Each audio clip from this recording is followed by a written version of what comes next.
इस चैनल पर हमारा ये पहला वीडियो है, क्योंकि आज से हम क्लास 10 के मैथ का जो सब्जेक्ट है, क्लास 10 का जो मैथ सब्जेक्ट है, इससे रिलेटेड हम वीडियोस अपलोड करने जा रहे हैं, ताकि हमारे आने वाला जो बोर्ड एग्ज़ाम है उसके लिए जो भी बच्चे तैयारी कर रहे हैं वो अपने मैथ का जो सिलेबस है वो कंप्लीट कर सके इस चैनल के माध्यम से। तो हमारे चैनल का पर्पज़ क्या है, हमारे चैनल का जो डायग्राम है वो कैसे काम करेगा। हम क्लास 10 का जो मैथ का चैप्टर्स है, पर हर एक चैप्टर्स के जो टॉपिक्स हैं उसको हम एक दिन में एक टॉपिक कवर करेंगे। जैसे यहाँ पर जैसे कि हमारा पहला चैप्टर है वास्तविक संख्या क्लास 10 का, इसमें ये 4 हमारे सब टॉपिक्स हैं। तो फर्स्ट डे जो हम डिस्कस करेंगे वो यूक्लिड विभाजन प्रमेय क्या होता है, उससे रिलेटेड कुछ एग्जांपल्स लेंगे। और इसी तरीके से दूसरे दिन हम दूसरे टॉपिक को डिस्कस करेंगे। जितने भी टॉपिक्स हैं पर डे हम एक टॉपिक को डिस्कस करेंगे, और जो भी इसके बाद हमारा चैप्टर्स आएगा उस चैप्टर्स के हम क्वेश्चंस को भी सॉल्व करेंगे। और जिस दिन हमारे पूरा टॉपिक कंप्लीट हो जाएगा उसके बाद हमारा एक टेस्ट सीरीज़ होगा, जिसमें कि ऑब्जेक्टिव क्वेश्चंस होंगे और सब्जेक्टिव क्वेश्चंस होंगे, जो कि हमारा चैप्टर ख़त्म होने के बाद चलेगा। उसमें क्या होगा, हमारे एक अच्छी प्रैक्टिस हो जाएगी बोर्ड एग्ज़ाम के लिए। उम्मीद करते हैं कि आप लोग हमारे वीडियो को देखेंगे और आने वाले दिनों में अपने एग्ज़ाम्स की बेहतर तैयारी कर सकेंगे। तो बने रहे हमारे वीडियो के लास्ट तक और एग्ज़ाम के आने तक। तो यहाँ पर जो हमारा पहला चैप्टर है क्लास 10 का, वो है हमारा वास्तविक संख्या, जिसको हम कहते हैं रियल नंबर्स।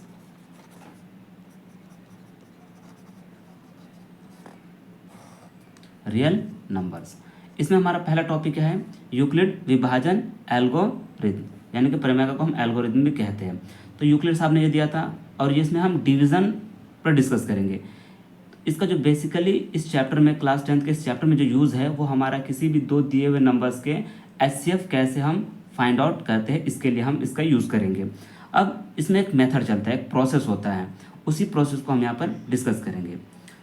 उसके बाद अगले दिन जो हम डिस्कस करेंगे अगले वीडियो में वो हमारा होगा अंकगणित के आधारभूत प्रमेय। तो आज के इस वीडियो में हम देखेंगे यूक्लिड विभाजन प्रमेय का क्या होता है। तो बेसिकली इसको पढ़ने से पहले हम क्या करेंगे, अपने नंबर सिस्टम को हम देख लेंगे जो हम क्लास 9th में पढ़े हैं।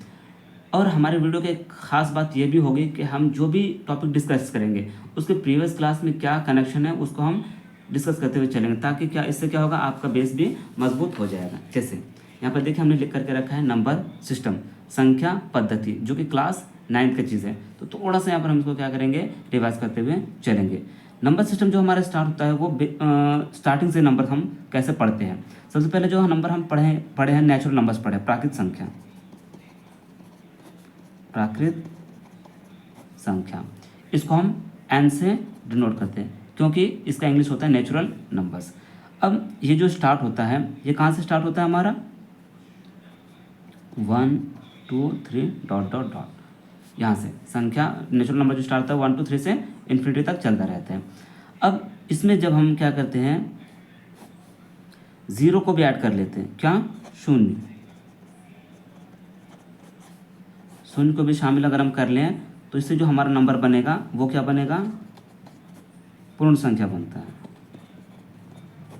पूर्ण संख्या मतलब होल नंबर, W से इंडिकेट करते हैं, कैपिटल W से। अब ये जो हमारा नंबर बना है इस नेचुरल नंबर में हमने क्या किया है, ज़ीरो को ऐड कर लिया। तो इस तरह से जो हमारा होल नंबर बना है, होल नंबर हमारा क्या हो जाएगा, हमारा 0 1 2 3 डॉट डॉट डॉट इन्फिनिटी तक चलेगा। अब इसी पूर्ण संख्या में हम क्या करते हैं, ऋणात्मक वाले संख्या को ऐड कर लें, क्या, ऋणात्मक संख्या, it means negative numbers. Negative numbers क्या होगा, -1 -2 -3 डॉट। तो इस तरह से जो हमारा नंबर निकल करके आएगा दोनों को मिल करके पूर्ण संख्या में जब हम ऋणात्मक संख्या को जोड़ देंगे तो हमारा जो संख्या पद्धति बनेगा, नंबर सिस्टम जो बन करके निकलेगा वो हमारा क्या हो जाएगा, इंटीजर्स। इसको कहते हैं हिंदी में हम पूर्णांक संख्या। पूर्ण संख्या और पूर्णांक संख्या में फर्क है, पूर्णांक। अब इसमें क्या होगा, इस होल नंबर में हम क्या करेंगे, पूर्ण संख्या में ऋणात्मक संख्या को भी ऐड कर देंगे। और इसमें ध्यान रखना है कि शून्य का कोई भी चिन्ह नहीं होता है, ना ही वो ऋणात्मक होता है ना ही वो धनात्मक होता है। तो हम क्या करेंगे, 0 इसका प्लस और उसका माइनस, हम एक साथ लिखेंगे 1, फिर इसका प्लस उसका माइनस लिख करके लिखेंगे 2, plus minus 3 plus minus dot dot dot. अब हमारा जो नंबर है इंटीजर्स, पूर्ण संख्या, अब इसमें हमें क्या करना है, एक नंबर और ऐड कर देना है। इंटीजर्स में हम क्या करेंगे, परिमेय संख्या को ऐड कर देंगे, सॉरी पॉइंट वाले नंबर्स को या फिर फ्रैक्शन वाले नंबर्स को। तो हमारा 2/3, 5/2 या 0.5, ये सारे नंबर्स अगर हम इसमें ऐड कर देंगे तो हमारा क्या हो जाएगा, वो परिमेय संख्या। क्या हो जाएगा, परिमेय संख्या। रेशनल नंबर्स को कहते हैं इंग्लिश में, रेशनल नंबर्स। अब इसमें हम क्या करेंगे, 0 plus minus 1 plus minus 2 plus minus 3, 2/5, 1/2, 5/2, 0.5, ये सारे नंबर्स हम इसमें ऐड कर देंगे। और इंटीजर्स को जो हम इंडिकेट करते हैं वो जेड से, कैपिटल जेड या आई से, इंटीजर को। अब अगर हम रेशनल की बात करें, रेशनल को जो हम इंडिकेट करते हैं वो कैपिटल क्यू से, क्वोशंट का क्यू से हम इसको इंडिकेट करते हैं, ठीक है। ये इंटीजर का जेड या फिर आई। अब परिमेय संख्या, यहाँ तक जो हमारा नंबर हुआ वो एक नंबर सिस्टम आ गया। अब इसमें हम क्या करेंगे, हमारा जो एक हमने रियल नंबर यहाँ पर पढ़ा, मान लेते हैं हमारा ये एक बॉक्स क्या है, रियल नंबर्स का बॉक्स है।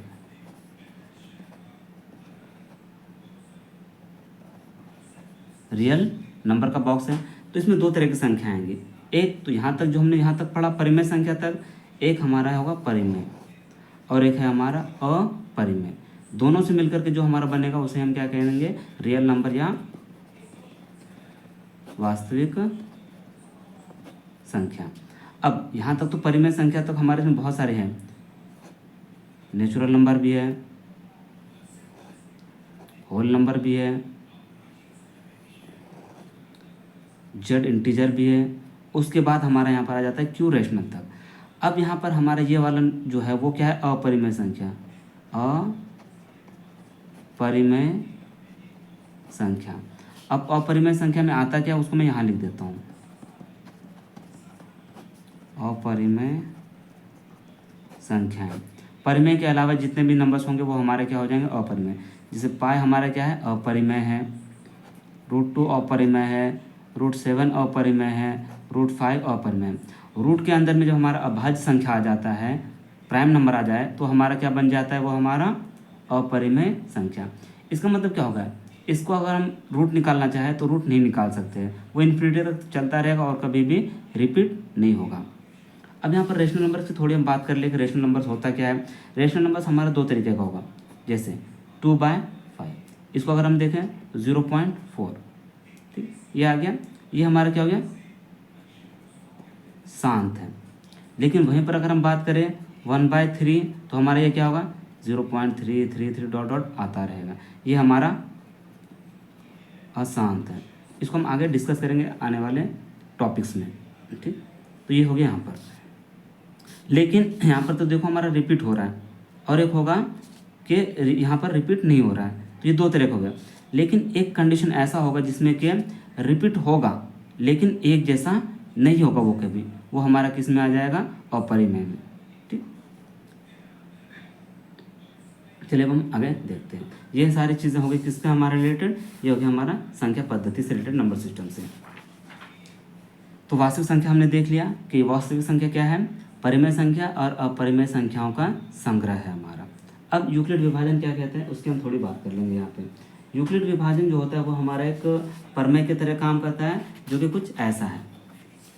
यहाँ पे देखिए, यूक्लिड विभाजन प्रमेय का ये क्या कहता है, ये दो धनात्मक पूर्णांक a और b दिए रहने पर, अगर हमारे पास कोई दो नंबर है a और b, कैसा है, धनात्मक पूर्णांक है। अभी हमने बताया कि पूर्णांक में क्या होता है, दो संख्या होंगी, इसीलिए रिवीजन बहुत ज़रूरी होता है। देखिए यहाँ पर मैंने क्या बताया, पूर्णांक में दो चीज़ें हैं, एक धनात्मक भी है और एक ऋणात्मक भी है। अगर इस 3 की बात करें तो प्लस में भी है और माइनस में भी है, लेकिन हमें यहाँ पर लेकर के क्या चलना है, प्लस वाले। किसके लिए, यूक्लिड विभाजन के लिए। एक मिनट, यूक्लिड विभाजन जो हमारा यहाँ पर कह रहा है वो क्या कह रहा है, देखिए धनात्मक पूर्णांक ए और बी, इसमें ऋणात्मक को नहीं लेना, पूर्णांक से लेना है। इट मीन्स 0 को लेना है और +1 +2 +3 इस सारे को लेना है हमें। इट मीन्स 0.5 भी इसमें आ सकता है, ये वाला इसमें नंबर नहीं आएगा क्योंकि ये हमारा क्या आ जाएगा, परिमेय संख्या में आ जाएगा। ठीक है, धनात्मक पूर्णांक को लेना है हमें उसमें। हम यूँ भी कह सकते थे वहाँ पर हम कि पूर्णांक भी पूर्ण संख्या भी हम उसमें ले सकते हैं। धनात्मक पूर्णांक में वो सारे हमारे नंबर्स आ जाएंगे। दिए रहने पर ऐसी अद्वितीय संख्याएं Q और R, यहाँ पर R छूट गया है, Q और R विद्यमान है कि, तो उसका कंडीशन हमारा कैसा बन जाएगा, उसको हम कैसे लिख सकते हैं, A = BQ + R। ये हमारा क्या है, यूक्लिड विभाजन का जो हमारा वो इक्वेशन है। अब यहाँ पर जो ये हमारा R है, R हमारा क्या है यहाँ पर, वो रिमाइंडर है। जब हम किसी नंबर में भाग लगाते हैं तो हमारा जो है एक भागफल आता है और एक शेषफल आता है। वो यहाँ पर हमारा क्या, अगर ये 2 नंबर हमारा दिया हुआ है A और B, A में अगर हम B से भाग लगाएंगे तो हमारा एक यहाँ भागफल आएगा और एक यहाँ पर हमारा शेषफल आएगा। तो जो यहाँ पर हमारा भागफल आएगा उसको हमने Q से इंडिकेट किया है और यहाँ पर जो हमारा शेष बचेगा उसको हमने R से डिनोट किया है। तो ये हमारा जो A बराबर होगा इस दोनों के गुणनफल और इसके योग के बराबर होगा। ठीक, तो यहाँ पर जो हमारा R होगा इस कंडीशन में, जहाँ R जो है हमारा क्या होगा, R के लिए कंडीशन जो होगा वो B से छोटा होगा हमेशा और 0 से बड़ा या इसके बराबर होगा। ये हमारा R का कंडीशन होगा। इस इक्वेशन को आपको याद रखना है जब हम यूक्लिड विभाजन से किसी भी 2 दिए हुए संख्याओं का HCF मालूम करेंगे। ठीक है, देखिए यहाँ पर क्या हो गया हमारा, ये इसको कहते हैं भाज्य,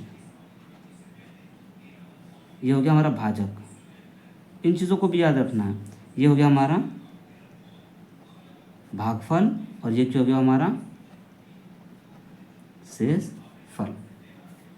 तो चलिए अब हम एक क्वेश्चन को सॉल्व करके बताते हैं आपको कि हमारा एक प्रोसेस क्या होता है यूक्लिड विभाजन परिमेयिका का। मान लेते हैं हमारे पास 2 नंबर्स दिए हुए हैं, 2 नंबर्स का हमें क्या करना है। फॉर एग्जांपल हम यहाँ पर एक सॉल्व करके बता रहे हैं, एक एग्जांपल लेकर के हम बता रहे हैं कि हमें 2 नंबर्स हैं हमारे पास, 455 और 42। इसका हमें क्या करना है, HCF फाइंड करना है यूक्लिड विभाजन एल्गोरिदम से, यानी कि यूक्लिड विभाजन परिमेयिका का यूज़ करते हुए।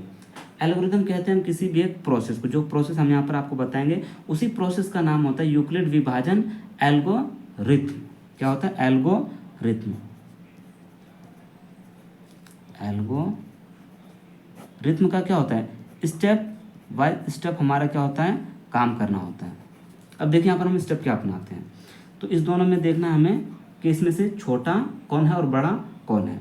तो हमारे यहाँ पर क्या है, 455 बड़ा है 42 से।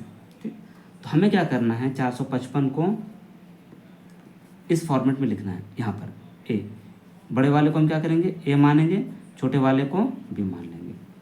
अब हमें क्या करना है, इस पैटर्न को यूज़ करना है हमें कि 455 में अगर हम 42 से भाग देंगे तो हमारा क्यू क्या आएगा और आर क्या आएगा, तो उसको इस फॉर्मेट में हमें सेट कर देना है। तो बी हमारा क्या है 42, इस फॉर्मेट में हमने लगाया गुना। अब 42 से जब हम भाग देंगे 455 में तो हमारा जो भागफल आएगा वो कितना आएगा 10। ठीक, तो यहाँ पर भागफल हमारा 10 हो जाएगा, तो 420 गुने 10 42 गुने 10 420, तो हमारा उसमें बचेगा कितना 35। तो हम 35 को यहाँ पे लिख देंगे।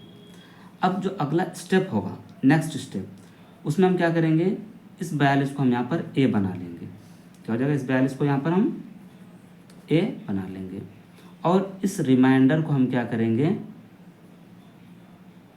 इस रिमाइंडर को हम क्या करेंगे बी बना लेंगे। ये ए हो जाएगा और ये बी हो जाएगा, तो हमने 35 यहाँ पर ला लिया। अब क्यू के जगह पर फिर हम यही प्रोसेस अपनाएंगे भाग वाला, कि इस 35 को किससे गुना करेंगे जो कि इसके करीब आ जाएंगे। तो हम यहाँ पर क्या करेंगे, 1 से मल्टीप्लाई करेंगे तो 35 होगा और हमारे इसमें 7 शेष बचेगा आर के जगह पर। अगला स्टेप में हम क्या करेंगे, ये 35 ए के जगह पे हमारा आ जाएगा वापस, तो हमारे यहाँ पर 35 इक्वल टू लगेगा और बी के जगह पर हमारा 7 आ जाएगा यहाँ पे।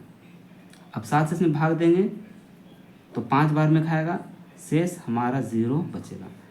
जब हमारा शेष 0 आ जाए, लास्ट स्टेप ये होता है, ये हमारा क्या हो गया शेष। जब शेष 0 आ जाए तो जो हमारा बी होता है वही हमारा क्या होता है, हमारा HCF होता है। तो यहाँ पर हमारा जो HCF निकल करके आया, HCF 455 और 42 का, HCF 455 और 42 का क्या हो जाएगा 7,